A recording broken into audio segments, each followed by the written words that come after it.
Hi guys, what's happening? How to turn off sensitive content setting on Twitter X. So first of all, what you need to do, you need to go ahead and open up your Twitter, press your profile icon at the top left, and then scroll a little bit down to find settings and privacy, press it.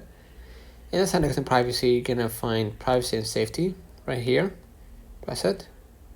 And you're gonna see content you see, press. You're gonna see right here topics, and you can control your interest, right? And here also interests, which you can control too. That's your interest. Dating apps, whatever, Dell, Dick Cheney, right?